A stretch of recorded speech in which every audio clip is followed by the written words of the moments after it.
우리 지역에 막 걸러낸 이슈를 잘 빚어 전달해 드립니다. 막걸리 천태만상 179회 시작합니다. 먼저 한 주간의 이슈 짚어보겠습니다. 이슈 길잡이 세종신문의 정성학 기자 나왔습니다. 어서 오십시오. 네, 안녕하십니까. 네. 처서가 지나다 보니까 네. 계절의 변화가 느껴집니다. 아침 저녁으로 선선해지기 시작했죠? 네, 그렇죠. 에어컨 켜는 횟수도 좀 줄어드는 것 같고요. 네. 얇은 이불도 다시 꺼내게 됐습니다. 네. 옷도 조금 걸치게 되네요. 알겠습니다. 올 여름은 정말 다사다난했습니다. 네, 비도 많이 굉장히... 오고 폭염도 네. 심했고, 근데 이제 그렇죠. 가을이 온 것 같습니다. 네네.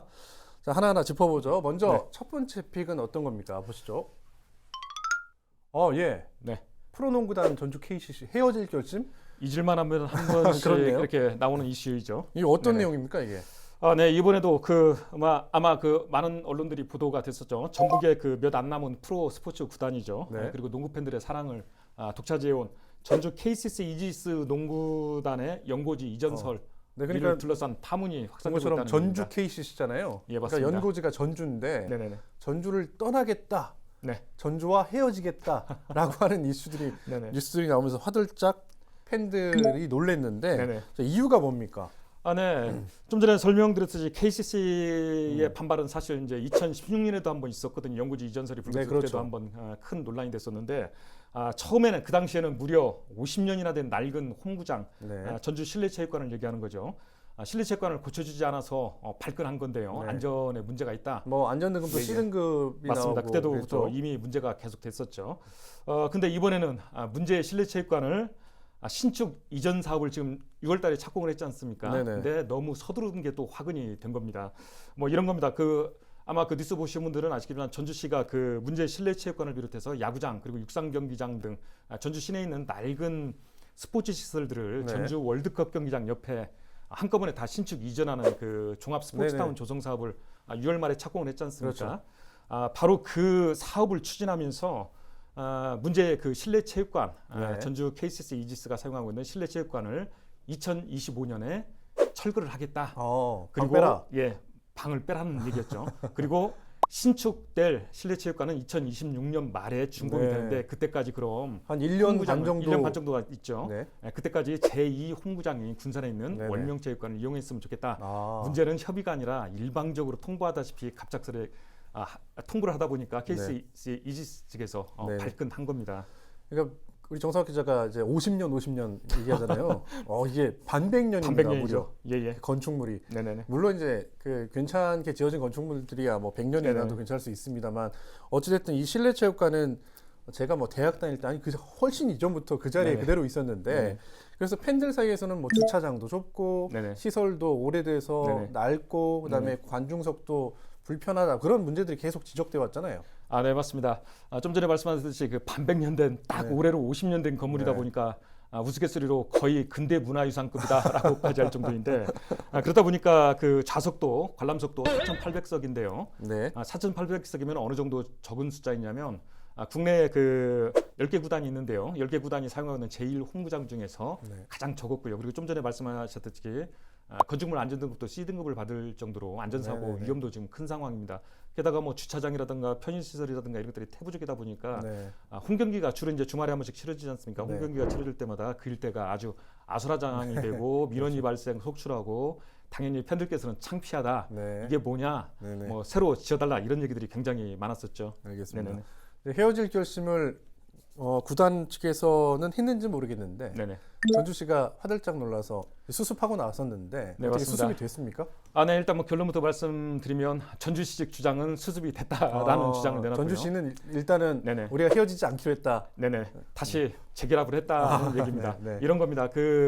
좀 전에 뭐 설명드렸듯이 2025년에 철거하기로 했는데 그게 아니라 신축 이전할 새로운 실내체육관이 준공될 때까지 그대로 놔두겠다. 그러니까 군산이 아니라 그냥 기존의 제1 홈구장 쓰고 있는 실내체육관을 계속 이용해도 된다. 이쪽으로 합의가 됐다는 얘기입니다. 알겠습니다.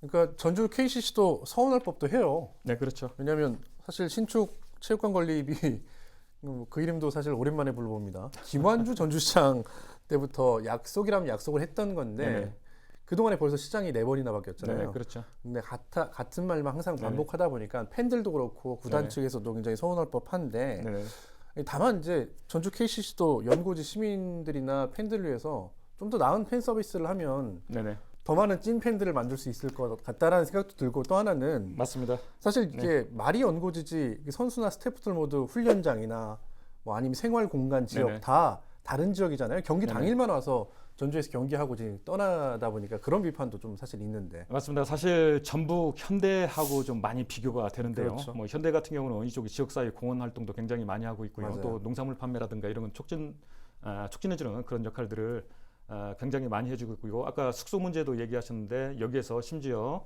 청소년 축구단이라든가 이런 네. 것들 뭐 같이 함께 할 수 있는 프로그램도 굉장히 많이 운영하면서 지역사회를 대표하는 홈팀으로서 역할들을 그렇죠. 굉장히 착실히 하고 있죠. 그래서 네. 지지도 굉장히 크고, 여담입니다는 반대로 이제 전주 KCC 같은 경우는 사실 이게 팬들만에 발끈하고 나선 게 아니라 네. 팬들뿐만 아니라 정치권에서까지 그래요? 예. 전주시를 비판하고 나설 정도였고, 예. 불과 며칠 전에도 국민의힘 측에서 네네. 공식적으로 전주시의 행정 자체에 문제가 있다. 아. 행정 편의적 발상이다. 네네. 하면서 전주시 KCC 측을 두둔하는 그런 기자 간담회도 열었는데, 네.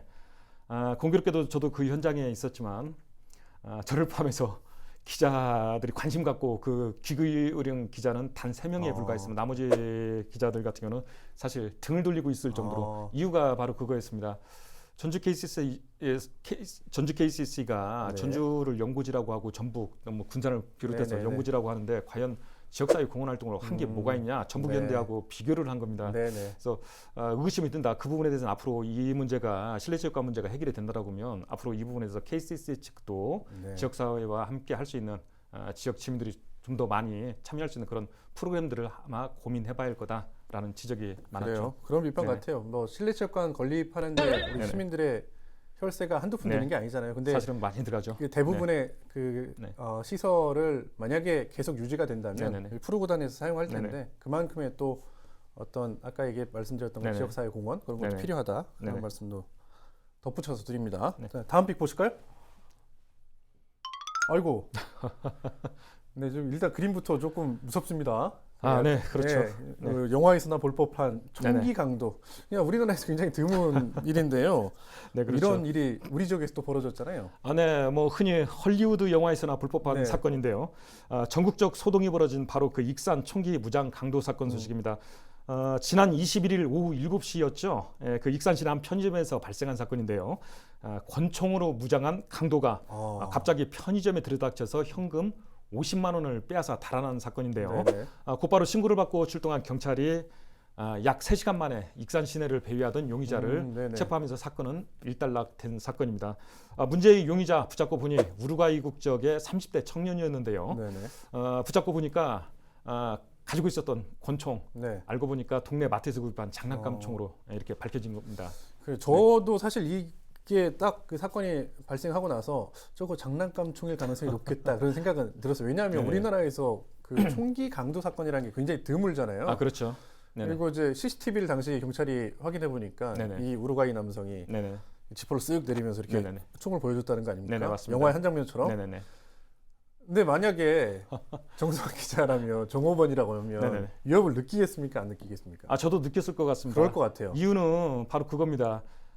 권총을 보여줬다는 게 문제가 아니라 외국인이라는 것 때문에 사실 저도 굉장히 놀라지 않았을까, 겁먹지 않았을까 싶습니다. 왜 그러냐면 외국에서는 사실 이제 여기 뭐 중남미라든가 동남아 쪽에서는 이제 무장 강도라든가 이런 것들이 굉장히 좀 잦은 사건들 잦지 않습니까? 상대적으로 우리보다는 잦죠. 그렇죠. 그러다 보니까 치안도 좀 불안하고 그러다 보니까 내국인이 아닌 외국인이 만약에 그런 그 장난감일 총일지라도 혹시나 하는 그런 위협을 한다라고 하면 움찔할 것 같은 그런 생각은 좀 듭니다. 알겠습니다. 참고로 이제 그 우루과이 같은 경우는 우리나라보다 뭐 민주주의 지수나 뭐 아주 굉장히 좋은 나라입니다. 참고로 우루과이를 비하하는 건 아니고요. 자, 어찌됐든 자 당시 그 다행히도 출동한 경찰이 자 편의점 인근을 수색하던 중에 3시간 만에 이 은행 강도 은행 강도 아니죠. 편의점 강도를 붙잡았잖아요. 맞습니다. 근데 이제 중요한 건 그런 것 같습니다. 이게 편의점이라는 곳이 사실 밤늦게까지 영업하고 이제 심야 영업을 하고 어떤 곳은 24시간 영업하는 곳이잖아요. 맞습니다. 그러다 보면 이제 심야 근무하는 이게 꼭 총기가 아니더라도 심야 근무하는 종업원이나 아니면 편의점은 많은 분들이 이용하는 네네. 곳이기 때문에 안전에 취약한 거 아닌가 뭐 그런 약간 우려도 좀 있어요. 네, 맞습니다. 사실 요새 뭐 지하철 그리고 공원 심지어 학교까지 아니, 곳곳에서- 대낮에 그냥 백주대낮에 예, 길거리에서도 맞습니다. 그러니까 곳곳에서 그 네. 강력 사건들이 좀 많이 잇따르고 있지 않습니까? 네. 그만큼 국민들 입장에서도 굉장히 불안스러워하고 있고 이런 상황인데요. 헐리우드 영화로나 그렇게 볼 법한 사건이 또 우리 네. 생활 바로 주변에 있는 편의점에서 또 발생하면서 가장 큰 게 이제 걱정스러운 것들이 바로 모방 범죄로 네. 이어지지 않을까 이런 것들이 굉장히 좀 우려되고 있는 상황입니다. 자, 알겠습니다. 네네. 네, 다음 픽 보시죠. 예. 좀 뭐 전국적으로 날리고 세계적으로도 날립니다. 네네. 그러니까 방사성 오염수, 그러니까 후쿠시마 오염수 방류를 결정했고 이제 일본 정부가 방류를 하잖아요. 네, 맞습니다. 이게 우리 정부에서는 계획상 과학적 기술적 문제가 없다. 다만 찬성하는 건 아니다. 뭐 이게 네. 약간 애매한 네. 이야기를 또 하고 있는데요. 우리 지역에서도 관련해서 뭐 많은 시민사회단체 정치권이 발끈하고 나섰잖아요. 우리 지역 반응부터 살펴볼까요? 네, 일단 지역사회의 여론은 대체로 좀 전에 말씀하셨던 우리 정부의 그 발표 내용 입장 못 믿었다 이런 분위기가 대세이고요. 관련해서 그 민주당, 정의당, 진보당 등 이른바 야3당이라고 네. 하죠. 그 야권은 물론 그 주요 시민사회단체 그리고 제야 종교인들까지 일제히 원전 오염수 문제를 비판하고 나섰는데요. 이런 겁니다. 일단은 그 원전 오염수 자체를 해양에 방류하는 것은 네네. 반인륜적 범죄다라고 네. 지금 규정을 한 상태고요.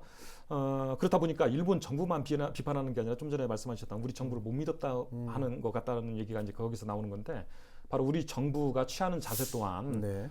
사실상 공범 아니냐라는 그런 비판의 목소리가 지금 커지고 있는 상황입니다. 주문사항은 크게 두 가지가 지금 나오고 네. 있는데요. 첫 번째는 일본 정부를 향한 겁니다.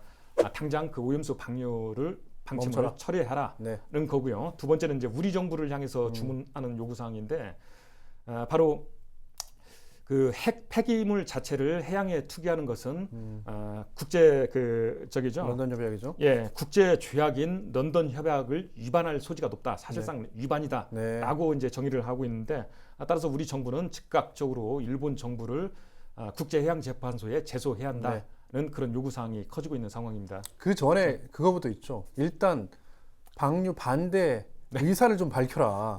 그렇죠. 왜 아무 말도 네네. 안 하냐. 네네. 그런 비판도 많죠. 반응들이 있었습니다. 네네네.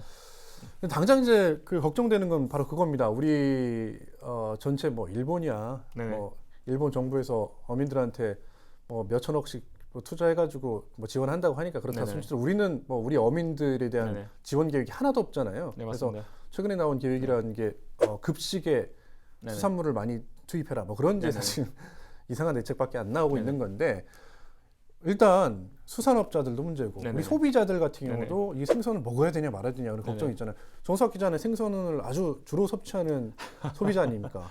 네, 거의 날마다 주식이다시피 저도 생선을 아주 많이 먹고 있습니다. 그러다 보니까 저도 사실 이제 같은 심정인데요. 국민적 불안감, 그런 국민적 불안감 해소 차원에서 우리 전북 지역으로 좀 좁히면 전라북도 그리고 이제 독일청이 네. 추진하는 것들이 있는데요. 올해 그 수산물을 전북에서 생산되거나 유통되고 있는 수산물을 대상으로 지금 몇 년 전부터 계속 하고 있는 프로젝트인데 방사능 검사입니다. 바로 예, 올해 예. 지금 현재 연말까지 예정된 게 총 680건이 예정이 됐었는데요.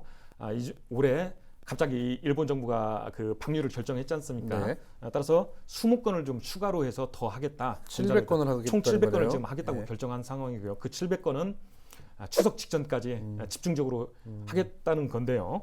그 소비량이 많은 검사 대상은 소비량이 아주 많은 김이라든가 미역 그리고 명태라든가 고등어 네. 그리고 뭐 바지락이나 홍합 등에서 30개 품목을 선정한 상태입니다. 그러다 보니까 이런 이제 물론 네네. 지자체나 교육청에서도 네네. 뭐 이런 검사를 합니다만 일반 시민들도 네네. 혹자들은 이 방사성 검사기를 되게 제가 사봐야 되는 게 아니냐 뭐 그런 걱정도 하더라고요. 네, 그 검사 결과에 대한 믿음이 크지 않아서 아마 발생하는 것 같은데 저도 개인적으로는 그런 생각을 좀 했습니다. 이거 방사능 검사기 뭐 구입할 수 있으면 좀 구입해서 가지고 다녀야 하나? 수산물 소비를 많이 하니까 좀 그런 생각까지 했었는데 사실 좀 전에 말씀드렸듯이 700건을 한다고 했지 않습니까? 근데 수산물 취급점 수 그다음에 소비량 등을 감안하면 사실 700건을 검사를 하겠다는 건 결코 많은 횟수가 아닙니다. 네, 그럼요. 그리고 조금 더 정확히 말씀드리면 700건이지 않습니까? 700건이 예를 들어 30개 품목을 한꺼번에 다 수거해서 검사하고 결과를 발표하면 이게 한 건이 아닙니다. 네. 수산물 같은 경우는 그 방사능 검사를 하는데 약 한 2kg 정도에 필요한데 네. 그러면 저 예를 들어 뭐 고등어나 명태로 하면 서너 마리 정도가 되겠죠. 네네. 뭐 서너 마리 정도 한번 수거해서 검사를 한번 이게 한 건입니다. 네네. 오징어 또한 뭐 한 2kg 정도 수거해서 검사하면은 이게 한 건이 됩니다. 그러니까 700건, 700회 뭐 이 네. 정도가 되는 건데 그렇다 보면은 사실 좀 전에 말씀드렸듯이 취급점이 얼마나 많지 않습니까? 검사가 좀 미흡할 굉장히 숫자가 적은 음. 거고요.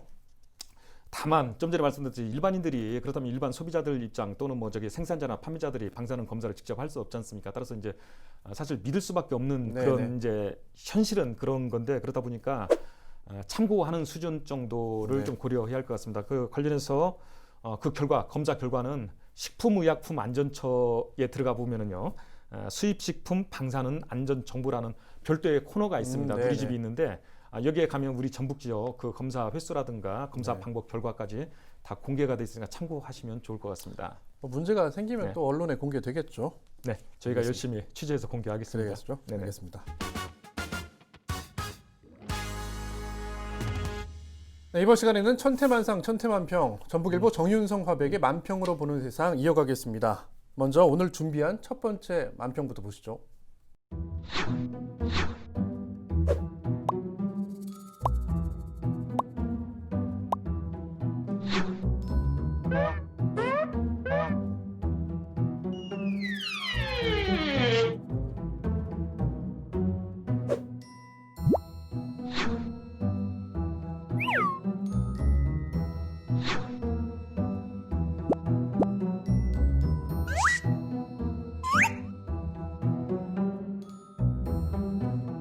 네, 만평 보고 왔는데요.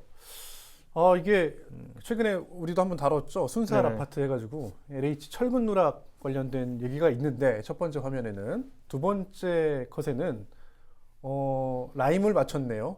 위에는 LH, 밑에는 NH. 네. 이거는 공정 누락. 이거 어떻게 된 사건입니까? 네. 잊을만 하면 한 번씩 터지는 사건이죠. 사실 네. 조합들의 고질적인 문제이기도 한데 네. 매간매직 혐의가 지금 불거진 겁니다. 전주 지역에 있는 한 농협에서 불거진 사건인데요. 해당 조합의 노조 측이 검찰에 네네. 조합장을 매간매직 혐의로 고발한 사건입니다. 그러니까 말 그대로 신규채용이나 승진의 대가로 돈을 챙겼다는 뒷돈을 그런, 챙겼다? 뒷돈을 챙겼다는 그런 주장인 겁니다. 그래요. 네네. 그러니까 저 인사권을 엿장수 맘대로 휘둘렀다. 그런 네네. 얘기가 되는 건데 네네. 조합장이라고 하는 게 이제 얼마 전부터 선거를 통해서 네네. 뽑잖아요. 그렇죠. 네네. 뽑는데 근데 사실 저런 문제들을 해소하기 위해서 선거로 또 뽑기도 하는 건데 워낙 조합장의 권한이 막강하다 보니 네네네. 이런 문제들이 자주 일어나고 네네. 선거 과정에서도 그래서 조합장이 네네. 되기 위해서 불법들이 자행되고 있다는 네네. 사실 우리 지적들이 많이 있었는데 일단은 지금 그 조합 노조원들이죠. 네네, 맞습니다. 네. 노조원들이 이걸 검찰에 고발했죠. 네네, 고발한 상태고요. 네. 반대로 이제 그 조합장 매건매직 혐의를 받고 있는 조합장 같은 경우는 노조 측의 일방적인 모함이다. 근데 조합장의 억울하다. 그렇죠. 조합장의 예, 그런 입장인 겁니다. 이야기도 들어봐야 될 텐데 네네네네. 일단은 뭐 구체적인 증거도 없고 전혀 사실이 네네. 아니다.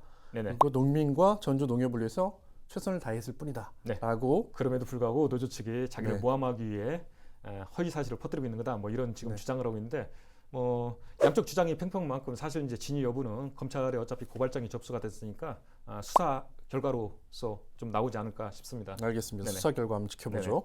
다음 한평 보고 오시죠.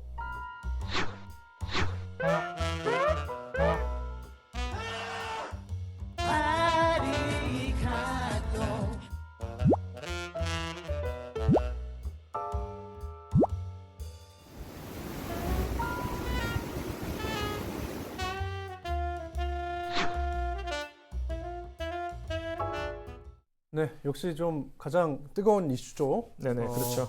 오염수 방류 문제 또 정윤성 후보에게 짚었는데 우리 정부가 그 한미일 정상회담 이후에 저런 내놓은 논평이죠. 명언을 남겼습니다. 앞만 보고 달렸는데 어느덧 돌아보니 네네.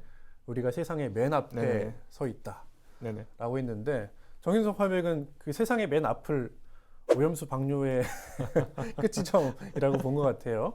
아, 네. 그 좀 전에 말씀하셨듯이 그 한미일 정상회의 직후에 내놓은 그 대통령실이 내놓은 논평을 좀 패러디한 만평 네. 같은데요. 아무래도 뭐 일반적인 지금 국민들의 심정이 그런 게 아닌가 싶어요. 우리 정부가 마치 그 일본 정부의 입장을 대변하는 것처럼 이렇게 비춰지다 보니까 네.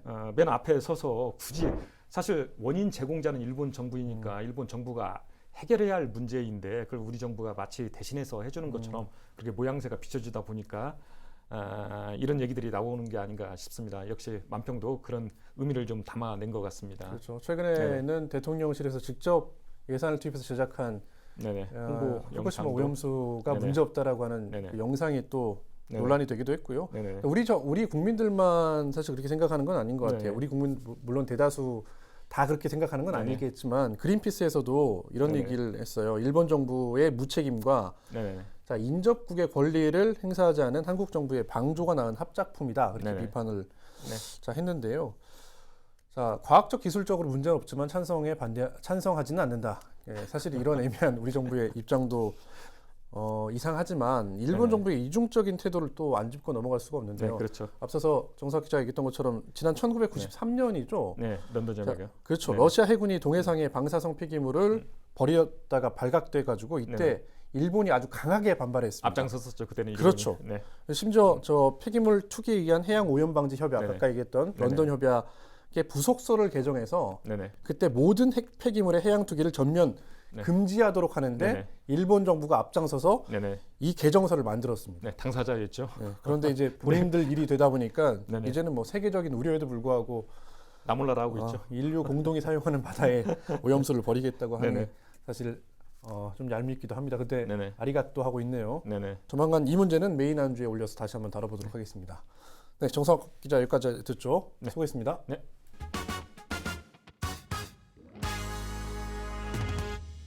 네, 이제 막걸리 메인 안주 올려보겠습니다.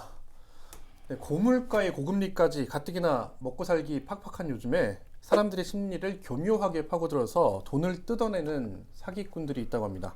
자, 간단하게 댓글만 쓰면 돈을 주겠다, 또 좋은 투자처를 알려주겠다 등 허위 정보를 흘려서 투자금을 가로채는 등 각종 사기 수법이 횡행하고 있는데요. 자, 이번 시간에는 그 실태와 대처법 등을 짚어보도록 하겠습니다. 전문가 두 분 모셨는데요. 먼저 최영호 변호사 오셨습니다. 어서 오십시오. 예, 안녕하세요. 최호입니다. 네, 어서 오십시오. 그리고 전북 소비자정보센터의 유미옥 사무처장님 오셨습니다. 반갑습니다. 네, 안녕하세요. 유미옥입니다. 네, 소장님. 저희 그 취재 반갑습니다. 때는 자주 뵀는데 그럼요. 우리 프로그램 처음이시죠? 처음이죠. 어떻습니까? 이 스튜디오는 처음이고요. 많이 떨립니다. 평소에 잘 안 떠시던 네. 분인데 두근두근 하는데요. 알겠습니다. 네, 본격적인 이야기 나눠보도록 하겠습니다. 앞서 말씀드린 것처럼 자, 서민들을 위협하는 사기들이 사실 기승을 부리고 있는데요. 간단한 질문입니다. 네, 이런 그 사건들이 벌어지면 우리 변호사분들은 바빠지실 것 같은데. 뭐 이렇게 우리가 뉴스에 보는 정치인들이나 네. 재벌 관계자들이 이렇게 사기 피해 당하면 네네. 이렇게 막 몇 억씩 주면서 일을 시키겠지만 대부분 이제 사실 이 돈을 뜯어가는 이 어떠한 구조는 네. 부족한 사람들의 어떤 욕망을 건드리는 거예요. 아. 그래서 사실은 이 부족한 서민들의 돈을 뜯어가는 게 사실 구조이기 때문에 보면 이제 막 어렵고 힘든데 돈을 조금 더 벌어보겠다고 이걸 했는데 이렇게 이게 서사가 이렇게 흘러가거든요. 그래요, 그러면 이제 제가 형사 고소하셔가지고 수사기관에 이렇게 맡기셔서 잘 한번 해보십시다 하고 뭐 이 정도 네, 해서 네, 끝나지 돈 받기가 굉장히 어려운 구조예요. 그래요. 네. 맞네요. 제가 앞서 전제했던 것처럼 서민들을 상대로 한 사기이기 때문에 참 어렵다. 네. 상담을 주로 하신다 그런 예, 말씀이신 예. 것 같은데요. 처장님, 네. 이게 예전에는 우리가 물건을 그 흔히 말하는 오프라인 매장에서 사서 그다음에 사용하다가 네. 뭐 하자가 있으면 우리 전북 소비자정보센터에 이런 하자가 있어요라고 그런 이제 문의들이 많았잖아요. 근데 네네. 요즘에는 물건들을 직접 내가 눈으로 보지 않고 온라인으로 구매한단 말이에요. 네. 시대가 확실히 많이 바뀌었습니다. 네, 많이 바뀌었습니다. 상담 유형도 바뀌었을 것 같아요. 네, 그럼요. 예전에는 뭐 냉장고가 고장이 났어요. 그런데 처리를 안 해줘요. 네, 네. 뭐 식품에 이물질이 들어가 있는데 보상을 안 해줘요. 아, 그런 네. 내용이었다가 이제 그 중간에는 길거리에서 화장품을 무료로 준다고 했는데 돈 내라고 해요. 그런 상담들이 줄을 이뤘었고요. 최근에는 또 전자상거래라든지 뭐 주식 리딩방, 예. 네, 이런 그 비대면 상거래가 많이 이루어지다 보니까 상담도 이런 유형으로 많이 변화되고 있다고 봅니다. 알겠습니다. 네. 주식 리딩방은 좀 잠시 네네. 뒤에 저희가 네. 한번 다뤄보겠고요. 자, 구체적인 피해 유형들을 하나하나 짚어보면서 대처법도 한번 알아볼 텐데요. 저도 사실 이제 이런 문자를 최근에 받아봤는데요. 문자 내용만 보면 진짜 완전 꿀알바입니다. 한번 들어보십시오. 일단 스마트폰만 있으면 어디서든 일이 가능하다, 근무가 가능하다는 거예요. 그다음에 하루에 2-3시간만 일하면 되는데 급여를 월 250만 원 이상을 받는다는 겁니다. 저도 사실 순간 고민했습니다. 이거 부업을 뛰어야 되나? 네. 자, 이렇게 속는 사람들이 많다고 하는데 그 변호사님은 아주 이성적인 T로 잘 알려져 있는데 이런 유혹이 있다고 하면 변호사님도 혹하지 않겠습니까? 저희 보면은 네. 사기라는 거는 네. 절대 자신을 과신하면 안 돼요. 그래요. 예, 그리고 사기를 해본 사람들은 수백 명 중에 한 명만 걸리면 되니까 아무렇게나 막 던져서 덜리면 되는 거고 네. 그리고 그 사람들은 수백 개의 사례를 알고 있기 때문에 네. 저 같은 사람 얼마나 많이 만나봤겠어요. 네네. 그래서 아예 포기를 하거나 아니면 좀 걸릴 것 같으면 걸려서 저보다 항상 몇 수 있는 사기범들이라고 생각을 해야 되는데 이제 지금의 어떠한 유형 같은 경우에는 사실은 이 불특정 다수에 대한 문자 네. 뭐 이렇게 온라인상에 갑자기 오는 뭐 잘 연락 안 되다 갑자기 연락 오는 사람 이런 네네. 것들은 사실은 그냥 아예 아. 수단 자체에서 배제를 하면 돼요. 아. 여기는 신경을 안 쓴다. 근데 가장 무서운 거는 갑자기 유철민 기자님이 저한테 와가지고 네. 200만 원을 나한테 주면 내가 한 달에 500만 원을 주는 투자처를 알고 있다. 막 얘기 들어보면 되게 그럴싸해요. 사실 저도 넘어갈 것 같은데 이렇게 오프라인에 신뢰가 가는 사람이 아닌 네네. 그 외에는 사실은 수단으로서 아예 배제를 시켜야 돼요. 알겠습니다. 문자 저 아무리 와도 쳐다도 안 보는데 뭐. 예. 일단은 우리 최 변호사님이 저를 신뢰한다는 아름다운 뜻으로. 아니요 직업이 있습니다. 알겠습니다. 처장님. 네. 처장님은 참 이런 상담도 많이 받아보시고 전문가시잖아요. 네네. 상당하게 우리 처장님은 이런 거에 안 넘어가실 것 같은데 혹시 이런 유혹을 받아보신 적이 있으십니까? 글쎄, 저도 거의 안 넘어가는 그런 네네. 상황이거든요. 네. 그런데 한 번은 있어요 그런 사건이요? 엄마 스마트폰이 액정이 나갔는데 네. 친구 것을 빌려서 이렇게 문자를 보내니까 어디로 들어가서 이것 좀 해줘라고 그런 문자가 왔어요. 수리해야 되는데 돈을 붙여달라? 네네네. 혹했습니까? 처음에는 혹했다가 이거 상담 들어왔었지라고 하면서 그 문자 보낸 그 사람을 제가 놀리는 그런 경험이 있었고요. 또 이 방송 한다고 해서 제가 문자를 한번 쭉 봤어요. 네. 근데 저한테도 이 똑같은 내용의 문자가 왔던 거예요. 네네. 스마트폰만 있으면 네네. 누워서도 부업이나 알바 집에서도 예. 쉽게 할 수 있다. 이런 문자를 제가 직접 받았던 네. 그런 내용이었고요. 또 휴대전화만 있으면 뭐 5,000원 당일 5,000원 지급이라는 그런 문구로 학생들을 유혹하는 네. 그런 사례들도 많이 있고요. 또 여기에 특별 지인 소개 이벤트라고 해가지고 친구 한 명을 데리고 오면 소개비 10,000원, 5명 데리고 오면 50,000원 이렇게 네네. 또 기프트콘까지 준다고 하니까 가입비라든지 또 알바비, 알선비 등을 요구하는 그런 내용들이 있었습니다. 네. 그러니까요. 참 듣기만 하면 정말 꿀알바인데 네. 누워서도 가능하다잖아요. 그러죠. 진짜 이런 일이 있다고 하면 하고 싶긴 한데 속으시면 안 된다는 건데. 그렇죠. 거의 또 일반 휴대폰 전화로 오기 때문에 네. 또 혹하는 분들은 또 연락을 정말 아까 변호사님이 말씀하셨던 것처럼 절실한 분들, 네네. 돈이 절실하고 또 알바를 해야 되는 그런 분들이기 때문에 또 답장을 하는 그런 과정에서 또 이런 사기가 그렇죠. 발생이 되는 것 요즘 또 같습니다. 회사에서 스트레스가 많다. 네. 그런 사람들도. 근데 이게 참 교묘한 게요, 처장님. 네. 믿을 수밖에 없게끔 일단 처음에 몇 번은 또 돈을 지급하는 네네. 경우도 있다면서요. 그러면 그렇죠. 내가 돈을 직접 받아보니까 진짜로 돈을 주네? 네네. 라고 믿게 되는 거잖아요. 네. 그런 사례도 있다면서요. 네, 이런 사례들도 있는데요. 광고주 요청에 따라서 주요 키워드나 사진을 포함시켜서 네. 글자 수를 기준에 맞춰 글 작성하는 그런 알바이고요. 또 특정 상품 홈페이지에 호의적 후기 댓글 달기, 또 네네. 쇼핑몰, 인터넷, 또 카페부터 유튜브 영상까지 애플리케이션 앱툰 후기에 이르기까지 댓글 알바가 있는데요. 또 좀 그 특정 사이트의 회원으로 가입하기, 또 페이스북 게시글 좋아요 누르기 이런 댓글 알바가 주요 역할인데요. 글을 올리고 업체 확인 후에 승인을 얻은 댓글은 500원에서 1,000원을 준다고 해요. 네네. 인형 눈알 이렇게 붙이면 뭐 10원 주고 그러잖아요. 네네. 근데 500원에서 100원을 준다고 하니까 네. 얼마나 큰 그것도 금액이겠어요. 선정이 돼야 되는 거잖아요. 그러죠. 네, 알겠습니다. 그래서 홍보글을 이렇게 그 건당 뭐 2,500원까지 준다라는 네. 그런 내용들이 있었습니다. 그러니까 이제 여러 상담을 해보셨을 텐데 그래서 피해 사례도 많이 아실 것 같은데 이런 피해를 당하시는 분들은 앞서서 변호사님도 말씀하셨던 것처럼 사실 그 삶이 녹록치 않으신 분들, 네, 어려운 맞습니다. 분들일 텐데 네. 얼마나 속상하시겠어요? 이런 피해 사례 상담해 보신 적 있으세요? 그럼요. 자주 이런 상담이 간혹 들어오는 상담인데요. 이분은 주부예요. 주부이다 보니까 어떤 경제적인 도움이 필요한 일거리를 찾았겠죠. 네. 그런데 집에서 쉽게 할 수 있는 꿀알바를 추천해 주겠다라는 전화를 받은 거예요. 예. 그러다 보니까 재택근무도 하고 살림도 하면서 이런 또 고수익까지 올릴 수 있다고 하니까 이분이 이력서까지 제출을 했습니다. 그래요? 네. 근데 전화 온 상담사가 뜬금없이 계좌번호하고 비밀번호를 알려달라고 하는 예. 거예요. 왜 그렇겠어요?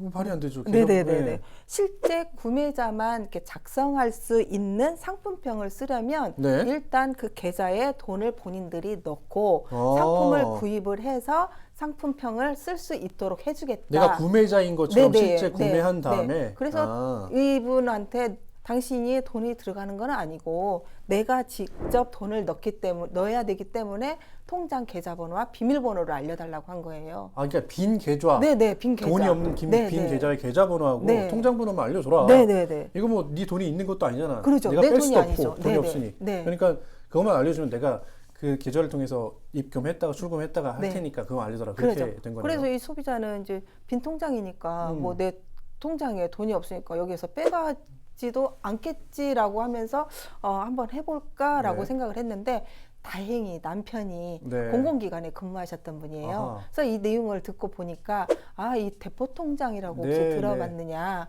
이거를 또 보이스피싱으로 그렇죠. 이용을 할 수가 있으니 이건 사기에 분명하다. 하지 말아라 라는 내용을 듣고 전화를 해보니까 전화를 안 받는 거예요. 그래서 이분은 다행히 네네. 피해를 좀 그렇네. 네. 근데 이 사례는 다행히 피해를 안 본 사례이긴 합니다만 최근에 이 흔히 말하는 보이스피싱에 자신의 명의를 빌려준다든지 아니면 말씀하셨던 것처럼 대포 통장에 자기의 계좌가 사용된다든지 그래서 젊은 이제 그 청년층에서 그냥 꿀알바인 줄 알고 했다가 전과자가 되는 경우가 많다면서요. 엄청 많아요. 그래요. 요새 보면은 진짜 엄청 많아요. 그래요? 그 정도입니까? 왜냐면은 자, 보이스피싱 범죄의 특징이라는 건 대면하지 않고, 그러니까 내가 일단 저는 총책이라고 하면 저는 안 걸려야 돼요. 어떻게 해야 안 걸리냐?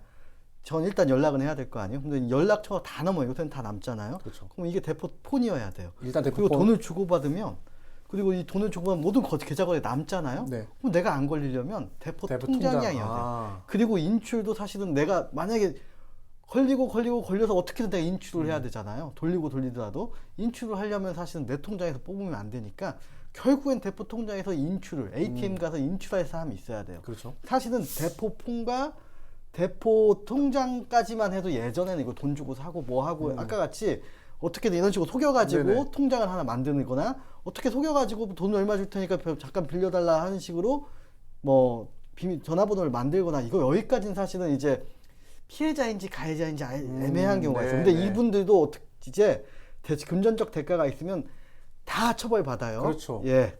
대포폰은 이제 전기통신사업법이고 대포통장은 전자금융거래법 다 처벌받아요. 이분들 자기가 저 피해자예요. 저 뭐 그냥 해달라고 몰랐어요. 돈도 못 받고 진짜 대표적인 예를 하나 알려드릴게요. 네.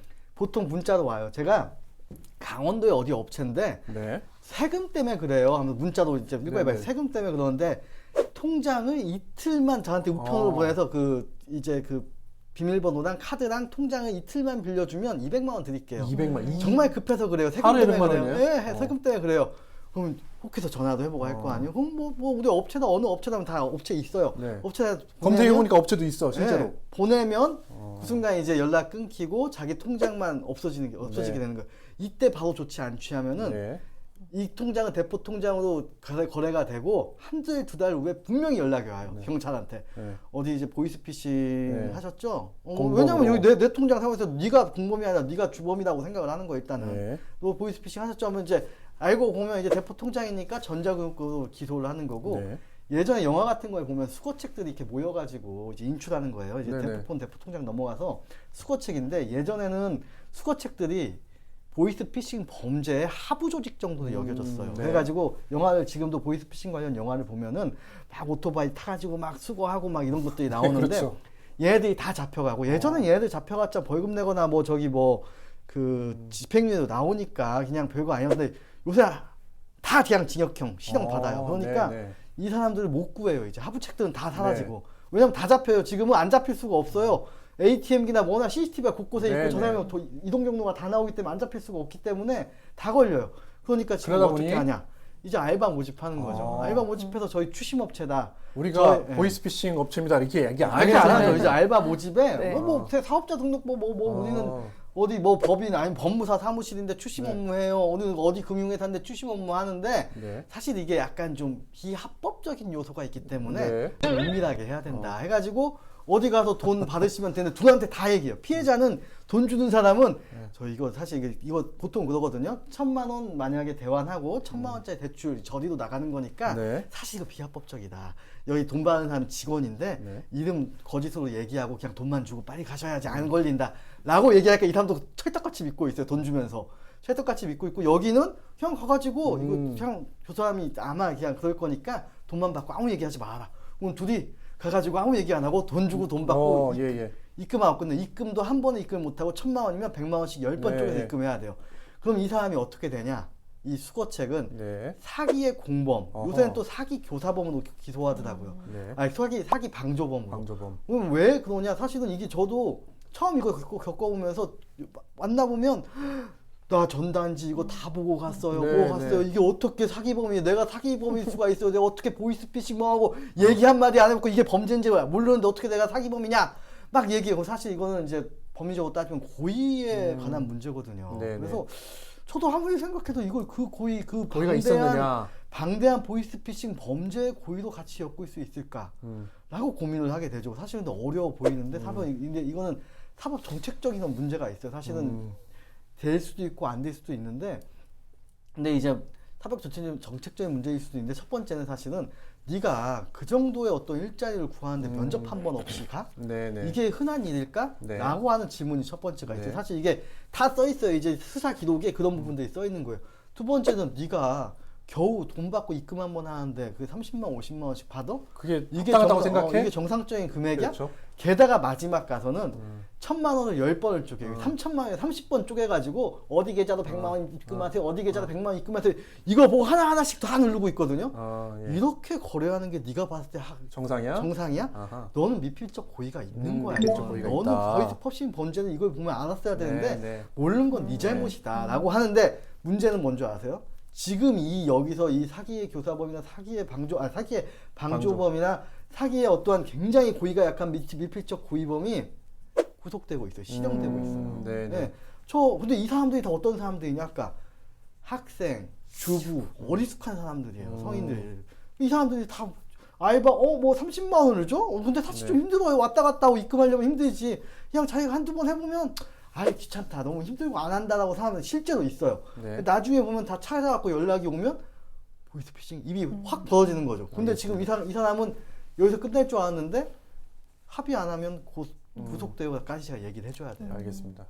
그런 피해자를 많이 보셔가지고 결변을 토하시는 것 같습니다. 아까 네. 말씀드렸던 것처럼 이게 어려운 사람의 심리를 노리는 거기 때문에 그런 분들이 진짜 뭣도 모르고 당해가지고 사기 방조범이나 아니면 보이스피싱의 공범이 돼버리는 거기 때문에 주의해야 될 것 같고요. 네. 몇 가지 좀 그 처장님 우리가 팁을 드리자고 하면 자 아르바이트 공고문처럼 아까 네. 말씀드렸던 것처럼 보이지만 사실 주의해야 될 몇 가지 키워드가 좀 있다고요. 어떤 키워드들이 있습니까? 네, 뭐 인터넷상에서 돌아다니는 키워드 중에 단기간 고수익 알바, 예. 네, 아니면 재택 알바, 네. 아니면 초보 대학생 주부 가능, 어허. 뭐 서버 관리인, 아니면 불법 아니라고 이런 키워드는 정말 조심해야 될 것 같고요. 제발 저린 거네. 불법 예. 아님 이거는. 예, SNS를 통해서도 이런 그 키워드가 많이 돌아다니잖아요. 네. 이런 데는 아예 들어가지 마시고 네. 또 이런 그 글을 아예 읽지 않으셔야 될 것 같아요. 네, 알겠습니다. 변호사님, 중요한 거는 자 이런 그 사람들이 심리를 이렇게 악용해가지고 범죄들이 이루어지잖아요. 이 경찰 수사가 요즘에 잘 좀 진행되고 있습니까? 잘 잡아내고 있습니까? 될 수가 없죠. 네. 지금 그래서 그러니까 그래서 아까 말씀드렸던 그런 뭐 선의의 피해자라고 그렇습니다만 미필적 고의 가해자인지 피해자인지 알 수 그런 없는 사람들만 사람들은 잡히는 거죠. 거고 네. 총책은 안 잡힌다는. 뭐 잡힌다고 그러니까 네. 1년에 한두 번씩 뉴스가 크게 그렇죠, 나와요. 그렇죠. 총책 한 번씩 잡았다 나오는 네, 건 예, 너무 예. 대단한 일이기 맞아요. 때문에. 아 그만큼 잡히는 드문 코스, 일이기 예, 때문에. 드문 일이고 사실은 너무 어려운 일이기 때문에. 몸통을 잡는 건 네. 어려운 거. 보세요. 지금 다 지금 보면은 잡힐 수 있는 것들, 근거가 남을 수 있는 네. 것들은 다 이런 식으로 알바나 대포폰이나 대포통장으로 되어 있기 때문에 사실 이 사람들이 뭐 진짜로 잠입하거나 네. 아니면 개별로 하나 그 관계된 사람을 만날 수가 네. 없는 거예요. 네, 네. 알겠습니다.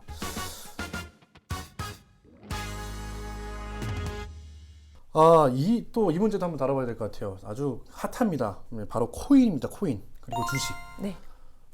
저는 사실 이제 그 코인이나 주식을 안 합니다만 두 분은 코인 주식 하십니까? 요즘 안 하는 사람이 없던데 처장님부터 하십니까? 조금 네, 솔직하게 조금 했는데요. 네. 저희 이제 상담을 받다 보면은 주식 리딩방 예. 내용도 있잖아요. 네. 또 가상계좌 화폐 뭐 코인과 가상화폐, 관련 예. 왜 코인이 도대체 뭐야? 아, 우리가 모르는 거예요. 모르다 보니까 이런 시스템도 전혀 모르고 하다 보니까 또 한번 가입을 해봤죠. 요즘은 주식이라든지 코인이라든지 본인 확인만 네네. 되면 누구든지 휴대폰, 스마트폰만 있으면 가능하거든요. 그래서 상담 과정에서 우리도 알아야 되는 내용들이 있기 때문에 네. 경험상 해보고 지금은 중단 상태. 거기까지는 아름다운 얘기였고요. 네, 수익률이 안 합니다. 있었습니까? 없었어요. 절대 본인 공부하지 않고 예, 알겠습니다. 투자를 하면은 손해 본다라는 제가 거. 네. 원하던 답이 나왔습니다. 네네. 자, 우리 변호사님 할 것 같아. 사실 경영학과 나와가지고 네. 20대 초반부터 주식을 좀 했죠. 그래요? 저는 몇 년 하고 나서 네. 알았죠. 넌 안 되는 넌 그런 걸로 할 수 없구나. 사실 이것도 깊게 천착하고 여기에 대해서 네네네. 깊게 고민하고 해야 되는데 저는 그런 거 잘 못하더라고요. 네, 알겠습니다. 이제 문제 살펴볼 텐데요. 바로 주식 리딩방이라고 하는 겁니다. 사실 저도 주식은 안 하기 때문에 이게 뭔지 잘 모르겠어요. 변호사님, 주식 리딩방이 뭡니까? 그것도 제가 이제 좀 저도 사실은 비슷하게 상담해요. 네. 이렇게 아마 가셨다가 이제 형사적으로 되나 안 되나 또 저한테도 오고 하시는 그러겠죠. 것 같기도 하고 돈을 하는데 주식 리딩방이라고 하는 건 사실 그 자체로는 불법은 아니에요. 주식 예. 리딩방은 두 가지가 있어요. 하나는 무료이고 하나는 유료가 있어요. 네. 사실은 내가 이제 되게 주식에 잘하는 사람인데 뭐 여러 사람은 알아요. 그랬더니 네. 야 너 어떻게 하면 주식을 잘해? 그러면 나 뭐 이게 있으니까 정보 내가 하나씩 줄 테니까 네가 그거 판단해서 잘해봐 하면서 카톡방을 한 100명 정도 하나 만들어요. 이제 네. 처음에 이게 만약에 이게 무료라고 한다면 무료 리딩방 어떠한 규제 대상은 아니에요. 무료 리딩방 하는데 사실 여기에 대부분의 무료 리딩방의 특징은 이제 주가 조작에 관여를 하는 거죠. 예, 왜냐하면 주가 조작이라는 게 별게 아니에요. 내가 살 때 네. 내가 100만 원 사지만 100명이 100만 원 사면 뭐 1억이 되고 그렇죠. 뭐 1000명이 되면 10억이 되는 네, 거예요. 예. 이렇게 해가지고 한 번에 매수를 갑자기 하면 급등이 되는 거죠. 네. 사실 여기서 착한 이 주식 조작을 하는 이 리딩은 아니 이게 어떻게 조작이냐? 우리가 좋은 거 있으니까 좋은데 같이 사자고 정보를 샀다가 공유한 것뿐이다. 네, 네. 해서 별로 더 다 이익을 볼 수 있는 수도 있지만 좀 여기서 악용을 하게 되면 띄우고 나는 팔고 남는 사고 이렇게 될 수 있는 거죠. 네네. 이게 주가 조작이 될 수 있는 거고 그다음에 도대체 유료는 막 뭐 처음에 가입비는 뭐 5만 원 매월 5만 원 막 이런 것도 있지만 수천만 원짜리도 있다고 해요. 그래요? 예, 그래서 이 대단하게 한다고 하지만 대부분 이제 여기서 유료가 됐을 경우에 유사 투자 자문업이에요. 그래서 네네. 투자 자문업은 자 유사가 빠진 투자 자문업은 1대1 투자 상담이 가능하지만 컨설팅 하는 거죠. 유사 투자 자문업은 유튜브 카톡방에서 불특정 다수 대상으로 네. 정보를 주고 네. 내가 돈을 받는 걸 신고해서 하게끔 되어 있는 거죠. 네네네. 근데 여기 사실 이게 여기의 맹점은 돈만 주고 뭐 사실 맹탕이다라는 게 맹점인 거죠. 아 그래요. 네. 맹탕이다. 네. 근데 이제 뭐 그 중에서도 아주 그 중에서도 뭐 주식 리딩방 중에서도 굉장히 뭐 나름대로 이제 인기가 있고 전망을 잘 맞추는 그런 게 있기 때문에 막 우후죽순 리딩방이라는 게 생겨가지고 돈을 끌어모으는 것 같은데 전북 지역에서도 리딩방 관련된 피해들이 좀 늘고 있죠. 네, 저희 소비자 상담센터 전화가 주식 리딩방 회원 가입을 했는데 네. 그 손해를 보는 거예요. 네. 그래서 중간에 해약을 하려고 하는데 네. 취소를 안 해주는 거예요. 환급을 안 해주는 거예요. 네네. 그런 내용들이 많이 접수되고 있는데요. 네. 최근 4년간 이와 관련된 상담건이 600건이 넘었어요. 전북에서만요. 네네네. 네. 근데 2019년도에는 98건이었다가 네. 21년도에는 150건, 네. 작년 같은 경우에는 304건으로 계속 증가를 하고 있는 상황이거든요. 네. 그래서 이런 부분들은 좀 소비자들이 요즘 주식이라든지 코인이라든지 이런 투자에 관심이 많다 보니까 네. 또 거기에 또 현혹시키는 네. 그런 업체들도 많이 발생이 되고 생겨나서 이런 문제가 발생이 되는 것 같습니다. 그래요, 선생님. 방금 현혹이라고 말씀하셨잖아요. 네네. 근데 최근에는 이제 흔히 말하는 신기술들, 그러니까 검증되지 않은 신기술들, 물론 뭐 그 중에서는 검증된 것, 뭐 초전도체 그런 건 아직 검증이 안 됐고요. 2차 전지 같은 경우는 아주 핫한 어떤 뭐 소재로 이제 그 굉장히 투자처로 각광을 받고 있는데, 자 사실 이제 누구나 공부를 하고 투자를 해야 되는데 아 이런 게 좋다더라 주식 리딩방처럼 네네. 그렇게 투자하니까 사실 문제가 되는 거잖아요. 문제가 되는 거죠. 저도 제가 조금 해봤다고 했잖아요. 네네네. 공부를 안 하면 할 수가 없어요. 근데 본인 스스로 주식이나 코인이나 본인 스스로 공부를 해야 이게 본인 의사에 맞게 의지에 맞도록 투자를 해야 되는데 네. 저희 상담센터에 접수되는 내용을 보니까 아까 말씀하신 것처럼 유사 투자 자문 업체들이거든요. 네네. 이 사람들의 말만 듣고 투자했다가 가입비만 떼이고 또 이 금액이 많다 보니까 중간에 나 이거 그만하겠다. 너무 손해를 많이 봤다. 네. 너희들이 이게 선정해준 코인 그 주식에 투자를 했는데도 불구하고 네. 피해를 많이 봤다라는 내용으로 상담이 많은 상황이거든요. 네네. 그래서 투자 손실 시에 전액 환급이라든지 네. 할인가 프로모션 등의 광고 등은 좀 거절을 하셔야 될 것 같고요. 네네. 요즘 또 조금 주식에 관심이 있으신 분들은 유튜브를 통해서 유튜버들이 많이 방송을 하고 있거든요. 네. 거기에 휴대폰 번호만 남기면 연락을 준다라는 그런 그 내용들이 있어요. 네네. 그런 것들은 좀 제발 안 하셨으면 좋을 것 같다라는 생각이 듭니다. 알겠습니다. 네. 자, 이게 우리가 이제 보통 주식하면 저도 잘은 모릅니다만 이제 한 번씩 등장하는 단어가 있습니다. 바로 이제 테마주 뭐 그런 겁니다. 대선 때는 뭐 대선 후보의 이름을 딴 테마주 뭐 그런 게 있잖아요. 지금 최근에 뭐 2차 전지네, 뭐 초전도체네, 뭐 그런 것들에 대한 테마주 이렇게 있는데 혹할 수밖에 없는 게 이런 것들이 한번 언론에 공개되고 아니면 주식 리딩방 같은 데서 한번 돌다 보면 이 주식이 갑자기 뭐 진짜 뜨잖아요. 그러니까 초전도체 같은 경우도 최근에 주식 개장하자마자 뭐 그냥 뭐 상한가를 찍는다든지 그런 것들이 있어요. 그렇기 때문에 이거 이런 테마주에 잠깐 투자해서 잠깐 찍고 벌고 빠진다. 뭐 사실 굉장히 합리적일 수도 제가 그런다는 건 아닙니다. 웃으시는데 그럴 수도 있잖아요. 이게 사실 이제 네. 투자와 투기의 차이. 이게 부동산 투기하니까 네. 마치 이제 불법적인 걸 투기라고 생각을 하는데 투자와 투기의 차이는 네. 사실은 이제 돈, 시간, 네. 노력을 투입해서 네. 내가 어떠한 이 합리적인 결과를 예측하는 걸 투자라고 하고 요행을 바라는 걸 투기라고 하는 거죠. 네, 그래서 사실은 우리가 투자를 하고 뭐 금융자산을 늘리고 네. 사실 지금 현대 사회에서는 우리가 세계를 못 쫓아가요. 저도 10년만 지나면 아마 뒤처진 사람이 될 거예요. 왜냐면 워낙 빨리 변하니까. 그러면 내 자산을 어떻게 지켜야 되냐? 사실은 성장성 있는 회사. 그러니까 항상 인재들이 모이고 그 어떠한 산업에서 우수한 회사들에 대해서 내가 이거는 내가 그 회사에 돈을 빌려주는 게 아니거든요. 네네. 내가 그 회사의 주인이 되는 거예요. 그래서 주식 투자라고 하는 건 저는 너무 중요하다고 생각을 해요. 개인적으로는. 그래서 여기에 내가 사실은 세대와 이 격리가 될 수밖에 없는데 나이가 들수록 주식에 투자를 하는 순간 이 세대의 성장성 있는 산업에 내가 같이 가는 거거든요. 그렇죠. 예, 그래서 정상적인 투자라고 한다면 어떠한 내 노력과 그리고 미래, 그러니까 사실은 이게 뭐 1, 2개월 만에 바뀌지는 않을 거예요. 네, 근데 네, 지금 네. 원하는 건 다 내가 100만 원 넣으면 다음 달쯤에 200만 원이 돼 있을 거야. 이건 사실은 1년에 10% 넘는 수익을 준다라고 하는 건 모든 다단계나 모든 어떠한 이런 거에서 1년에 10% 이상 뭐 10%예요. 월에 10%를 얘기해요, 항상. 근데 네. 1년에 10%를 이상 넘게 얘기하는 건 다 불법적인 요소가 있거나 다 합리적인 게 아니에요. 다 네 돈을 뺏어가려고 하는 거다라고 생각을 하시면 될 거예요. 변호사님 경영학 전공했다고 했잖아요.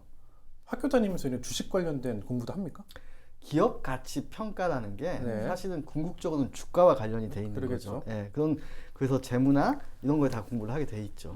예. 아니 그러니까 뭐 근데 대학교 때는 전공이니까 그렇다 솔치더라도 요즘에는 워낙 막 청소년들도 막 주식하고 막 그러더라고요. 네. 네, 그러다 보니까 이 학교에서도 좀 교육을 해야 되는 거 아닌가 싶은데 우리 소비자정보센터에서는 어떤 그 소비자들을 위해서 이런 공부 교육 좀 하십니까? 그럼요. 지속적으로 소비자 네. 경제 교육은 계속 하고 있고요. 네. 저희가 1년이면 뭐 250회 이상 교육을 하고 있어요. 그래요? 그래서 유치원, 뭐 어린이집부터 시작해서 초등학교, 지금도 초등학교에 강사님 3분이 가셔서 지금 교육을 예. 하고 있고요. 네. 어린이부터 노인들까지 또 계층별 맞춤형 소비자 교육을 하고 있는데 특히나 어르신들 같은 경우에는 좀 이론 교육보다는 저희가 이제 사례를 중심으로 한 내용을 대본을 만들어서 인형극을 만들어요. 아하, 예, 그래서 예. 인형극을 통해서 사례를 어르신들한테 전달을 하고 그 끝나고 나면은 주의사항이라든지 이런 부분들을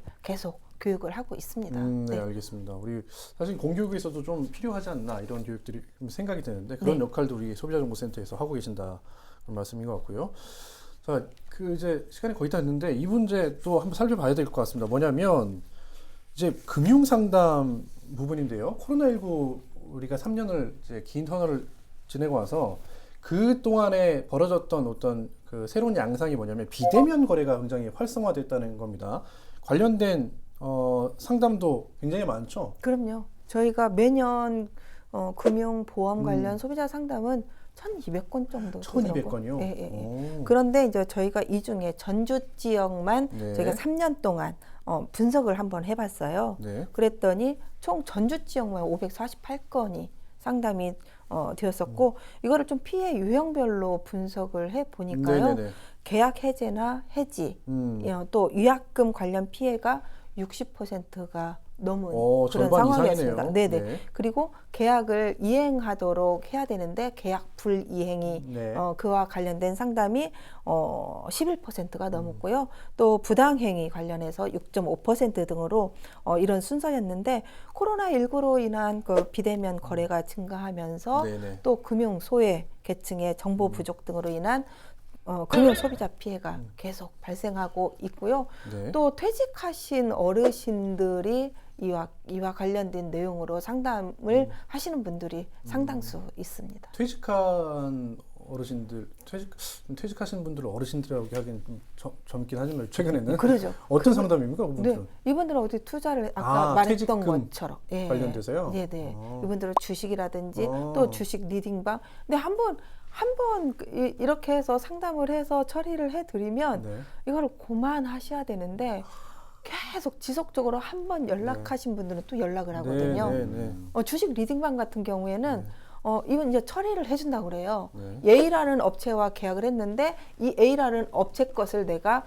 중도 해지를 해주고 환급을 받게끔 네. 도와주겠다라고 하면서 B업체가 다시 네. 이 소비자들을 현혹시키는 그런 계속 반복되는 그런 문제들이 있습니다. 알겠습니다. 이제 마무리해야 될 텐데요. 소장님께 이거 하나는 꼭 들어야겠습니다. 뭐냐면 소비자의 책임도 이런 피해가 발생하면 그냥 무조건 뭐 금융당국의 책임이다라고는 볼 수는 없어요. 소비자들도 꼼꼼하게 챙겨보고 뭐 가입할 거 있으면 가입도 하고 해야 되는 건데 소비자의 책임도 뒤따를 수밖에 없는데 우리 소비자들이 유의할 점 좀 끝으로 소개를 좀 해주신다면요. 네, 일단은 원금 손실이 되는지 네. 내가 손실이 되더라도 감내를 할 수 있는지 아하, 예. 또 거래 기간도 중요한 것 같아요. 그리고 거래에 따른 비용 또 손실 위험 이런 거래 중요사항을 정확하게 판단을 하고 네. 했으면 좋겠는데 간혹 보험 가입을 하면 전체 다 보장이 되는 그런 네. 것인 줄 알고